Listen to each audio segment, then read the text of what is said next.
فاذكروني اذكركم واشکروا لی ولا تکفرون.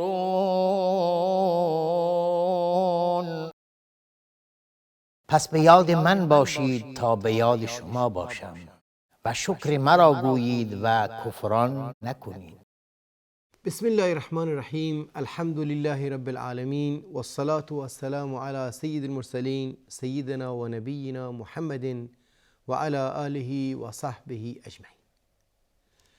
با عرض سلام و درود خدمت همه شما بینندگان عزیز و محترم در برنامه ستایش و نیایش، باز هم آرزوی موفقیت و سعادت و خوشبختی دائم برای شما و برای همه مسلمان ها و برای امت اسلام رو دارم و باید داشته باشیم. در برنامه گذشته دو آیه خاتمه سوره بقره رو با هم تأمل داشتیم که گفتیم این دو آیه جزو آیات پرمعنا و مفهومی در باب ستایش و نیایش هست. رسول الله صلی الله علیه و سلم هم در فضیلت این دو آیه احادیث مختلفی رو فرمودند که در ضمن این احادیث هم به ما توصیه تلاوت اینها شده، خصوصا در خاتمه روز و در هنگام شب خواب، و هم فضیلت و اهمیت این دو آیه برامون بیان شده. گفتیم که قبل از این دو آیه ستایش تفصیلی الله متعال وجود داره، بعد از اون وظیفه انسان در مقابل رب ذوالجلال و تعهد او در مقابل شناخت پروردگار متعال مطرح میشه. آمن الرسول بما انزل الیه من ربه والمؤمنون، ایمان و تقبل کردن، و بعد از اون نیایشی که هم و غم انسان رو در این میان در بر داره. آیه اول که 285 بود گفتیم وقتی که انسان حقیقتی رو شناخت، واقعیتی رو پی برد، مطلب و مسئولیتی رو گرفت، وظیفه‌ای رو، پیام وظیفی رو از وحی یا از کتاب و سنت آموزش گرفت، یکی از وظایفش این هست که بگه ربنا سمعنا و اطعنا ربنا، و یکی از وظایفش این هست که بگه غفرانه، که در کوتاهی در این باب و در حق ادا نکردن به طور شایسته و وایسته این موضوع از تو مغفرت میخوام. آیه بعدی الله متعال مجدداً باز به ما الفاظی رو از ستایش میاره. لا یکلف الله نفسا الا وسعها. در آیه ما قبل حاکمیت الله رو میگفت، در اینجا حاکمیت از ویژگی این حاکمیت و حاکم این هست که لا یکلف الله نفسا الا وسعها. این حاکمی که الله متعال باشه، کل این جهان آفرینش در سلطه او هست، لله ما فی السماوات والارض و هو علی کل شیء قدیر، و در خاتم این آیه بر هر چیزی سلطه داره و در این میان هیچ چیزی از اون مخفی نیسته. ان تبدوا ما فی انفسکم او تخفوه یحاسبکم به الله. خب سنگین شد برای صحابه، هم سنگین شد، برای من و شما باید سنگین باشه که اگر محاسبه بشیم در ارتباط با تمام اون چیزی که در درون داریم بسیار دشوار هست. الله متعال میگه لا یکلف الله نفسا الا وسعها. الله علیم و حکیم، الله ارحم الراحمین هیچ نفس و هیچ بشر و هیچ انسانی رو بیش از توان و استعداد و قدرتش بهش اون رو مکلف نمیکنه و بهش تکلیف یا وظیفه براش تعیین نمیکنه. ستایش رب ذوالجلال به صورت تفصیلی. لا یکلف الله نفسا الا وسعها. تمام اون چی که در سوره بقره اومده از وظایف مختلف در هر زمینه‌ای، هیچ کدوم از اینها خارج از وسع انسان نیست. در هر زمینه‌ای در حد توان و قدرت هست. در هر زمینه‌ای در حد استعداد و توانایی انسان هست. مفصل هست وظایف شرعی که در سوره بقره اومده، ولی مهم اینجاست که بدونیم که لا یکلف الله نفسا الا وسعها. ما باید سعی و تلاش خودمون رو بکنیم در حد توان و الله متعال بازخواست اون چی که انسان نمیتونه رو نخواهد کرد. اما بعد از این موضوع که الله رو باز در وصف الهی این موضوع رو شناختیم، باز دوباره آیات برمیگرده به ما آموزش میده. ربنا لا تؤاخذنا ان نسینا او اخطأنا. همه ما در عارضه نسیان قرار داریم و همه ما در معرض خطا قرار داریم. خطا و نسیان و فراموشی دو نقطه ضعف بشر هست. عارضه ای هست که بر هر انسانی وارد میاد. اعتراف کردن به این که ضعیف هستیم در ضمن انجام وظایف شرعی نکته بسیار مهمی است. لا تؤاخذنا ان نسینا و اخطأنا. الله متعال مؤاخذه نمیکنه. الله رسول الله صلی الله علیه و سلم فرموده که ان الله تجاوز عن امتی الخطأ و نسیان. الله متعال از امت من خطا و نسیان رو رفع کرده، یعنی از وظایفشون، از ضمن مؤاخذات دینی. ولی با وجود این ما این اعتراف رو در ضمن نیایش خودمون میکنیم. چرا؟ چون مقام الهی رو باید در نظر بگیریم و حقیقت ضعف خودمون رو اعتراف کنیم. این خیلی مهم هست. قبلا ما اینو گفتیم که در بحث دعا و نیایش در واقع ما عرض نیاز نمی کنیم، چون الله متعال خبر داره نیاز ما چی هست.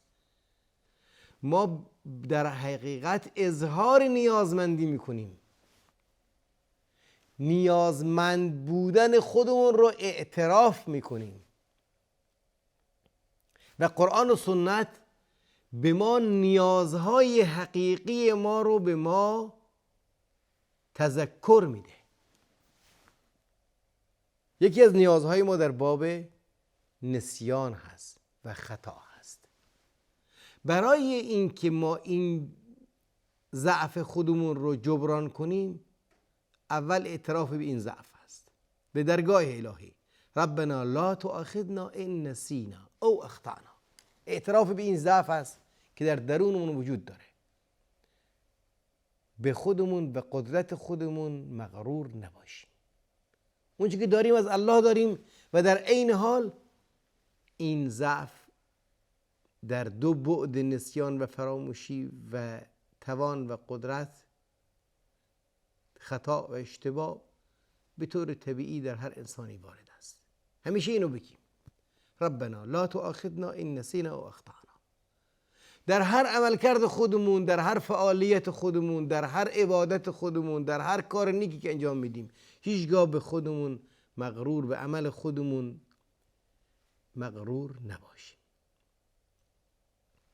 ربنا لا تؤاخذنا ان نسینا او اخطأنا. ربنا ولا تحمل علينا اصرا كما حملته على الذين من قبلنا. پروردگارا حمل و مسئولیت سنگینی رو اونطور که بر گذشتگان قرار دادی بر ما قرار نده. ما تاریخ گذشتگان رو میخونیم و میدونیم که چقدر وظایف سنگینی رو داشتند.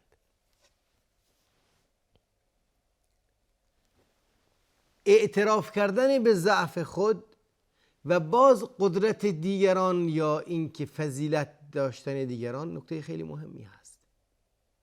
چقدر صحابه سختی و جفا کشیدند، چقدر ائمه دین ما وظایف سنگینی رو بر عهده گرفتند، متحمل شدند. چقدر صحابه پیامبر صلی الله علیه وسلم فداکاری و ایثار کردند، چه راههایی رو پیمودند تا این دین رو اینجا رسوندند. وظیفه بر عهده اونها بود. اعتراف کردن به این که اونها از ما شایسته تر بودند، قدرت توانمندتر بودند و ما ضعیف هستیم. یکی نکته مهمی هست که انسان فضائل گذشتگان رو در نظر داشته باشه و ضعف خودش رو باز هم معترف باشه. یک ضعف درونی ذاتی هست، نسینا و اخطانا. یک ضعف نسبی هست نسبت به دیگران.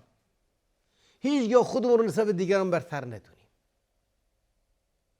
هیچگاه فکر نکنیم که اگر جای اونها بودیم بهتر می بودیم. همیشه بگیم ضعیفیم، ما ناتوانیم.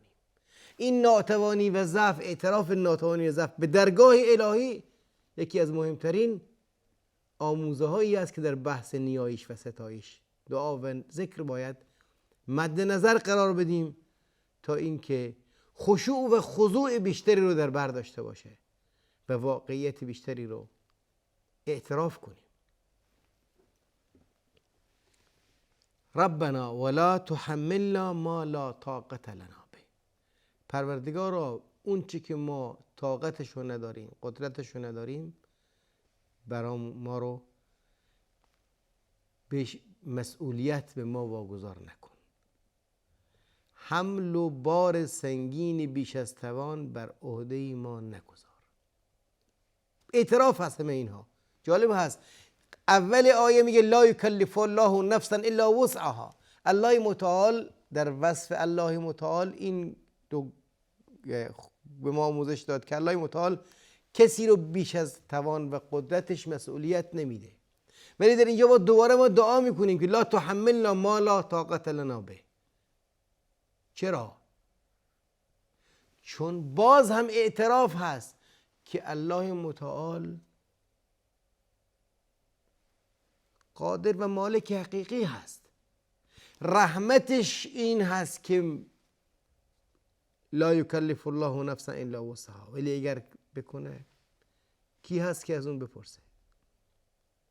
در نتیجه باز هم ما با وجود اون که الله متعال ما این رو میگه که ما بیش از توان به شما مسئولیت نمیدیم، باز هم میگیم لا تحملنا ما لا طاقت لنا به.